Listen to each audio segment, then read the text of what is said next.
Om Sri Lakshmi Narsimhaya Namaha. Valmiki Ramayana, Balakanda, Chapter 24. History of the Rakshasi Tataka. Summary. While crossing over the river Ganga, sage Vishvamitra sails them through its confluence with River Sarayu, which flows at their capital Ayodhya. The sage leads them to a deadly forest on the other bank of River Ganga and narrates about the ambushing nature of female demon Tataka, preparing him to kill her. Chapter 24 in detail.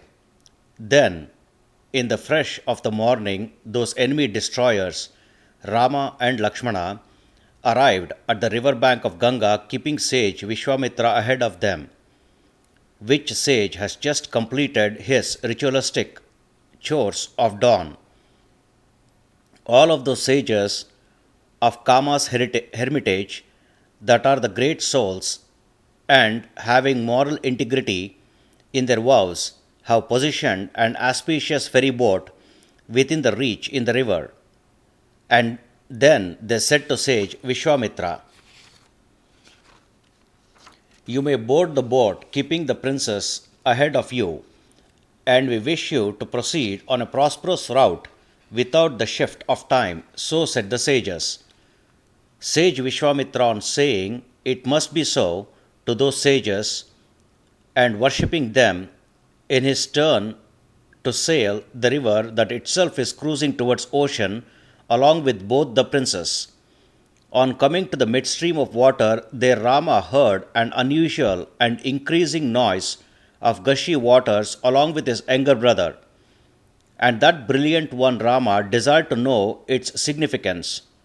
Rama then asked the eminent sage Vishvamitra, in the midst of the river, "What is this turbulent sound, sir?" as though slashing water. On hearing the curious words of Raghava, that virtue-souled sage Vishvamitra started to tell the significance of that sound.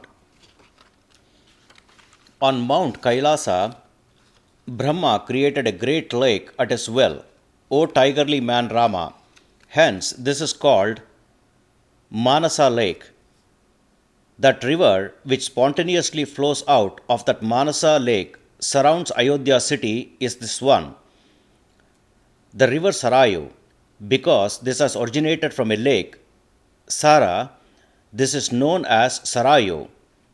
And because it flows from Brahma's lake, it is a merited river. This is the remarkable noise of such a Sarayu river in its coursing towards River Ganga, generated by the collusion of their waters. And Rama offer regards to these rivers respectfully. So said Vishvamitra to the princess.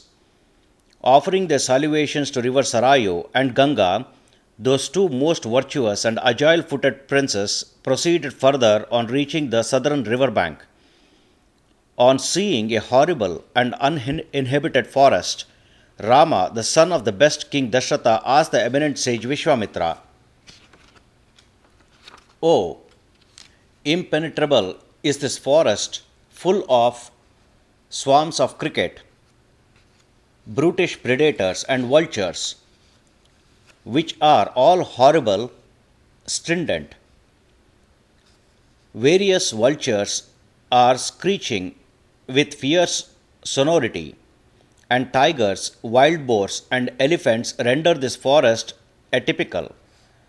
Indeed, what is this vast forest that is dense with Dhava, Ashwakarna, Arjuna, Bilva, Tinduka, Patala, and Bandari trees?" Thus Rama asked Vishvamitra. The resplendent and the great saint Vishvamitra then said to Rama, "I will tell you, O my boy Rama, whose is this vast forest. Once these were vast provinces, O best one among men, designed by gods and known as Malada and Kurusha.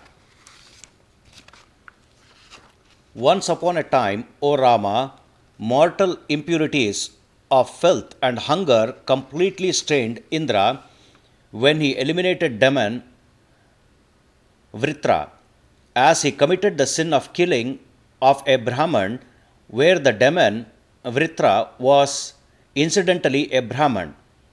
The gods and ascetically rich sages then started to bathe him full of him impurities. Indra, with their handy vessels for the riddance of his defilement, on giving filth and hunger emerged out of the body of Mahendra here on the earth. Then the gods were gladdened. As and when Indra was without impurities and hunger as well, and thus purified, then gladdened about this place, he gave it an unexcelled boon. These provinces that bear the impurities of my body shall become resourceful, and they shall attain renown in world as Madala and Karusha. Thus Indra gave boon to this place. On observing the honor accorded by wise Indra to these places, gods praised the controller of demon Paka, namely Indra, saying, "Splendid, splendid it is." For a long time, these habitations, Malada and Karusha, were affluent, O enemy subjugator Rama, and people were happy with wealth and provisions. Later, at some time, an Yaksha female, who is a guy's changer at her wish, possessor of the strength of 1,000 elephants, wife of clever Sunanda, and she whose son is demon Maricha, the one equal to Indra in his bravery, prevailed here. Let you be safe, Rama. The demon Maricha is round-shouldered, huge-headed, hollow-mouthed, and a gigantic-bodied one, and he is always terrifying the people. And Raghava, that evil Tataka, is always destroying the inhabitations at Malada and Karusha. She lives about 1.5 yojana distance, that's about 15 miles from here, and by which reason this became the forest of Tataka, owing to her gruesome activities. For that reason, only a headway is to be made to eradicate her and her activities. Depending upon the strength of your own self-confidence, you have to eradicate this evildoer. And assigned by me, you have to make this province free from thorniness. Indeed, none is able to enter this sort of province. Rama, destroyed by the hazardous and invincible unearthly being who turned into a female demon named Tataka, hence you have to make the provinces habitable. As to how that Gaulish Tataka destroyed this entire forest, rendering it as a devastated place, without refraining from it even today, all that is narrated, so said Vishvamitra to Rama.